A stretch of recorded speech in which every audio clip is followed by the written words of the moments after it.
George Greif, I don't know if any of you are old enough to remember, the legendary manager that he managed, that was exchanged for the Beatles. And that's how the Beatles were able to come over.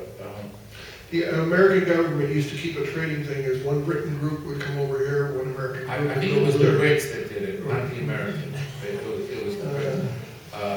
Because, you know, the American artists were much more in demand in England.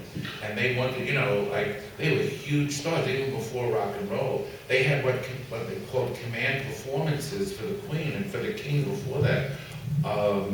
You know, we ruled there. I mean, England, there were no hits almost coming from England in the United States. We had more hits in America came out of France. Edith Piaf, you know, that voice was so fantastic that, you know, people are going to think I'm 100 years old the way I'm talking about this whole stuff. But Edith Piaf had such a great voice that it didn't matter, you know. And San Remo, which was the first place where international people could meet, and it's where Richard and I finalized our plans to start Sire Records. But San Remo Music Festival, yeah. And that was the only place. There was no Meet-Em, there was nothing. And it certainly wasn't anything as great as Musexpo.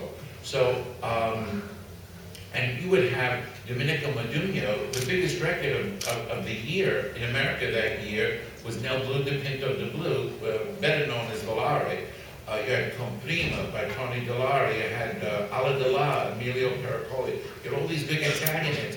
You had all these big French bands. Frank Purcell, who wrote you know, a lot of hits that you know became hits in America.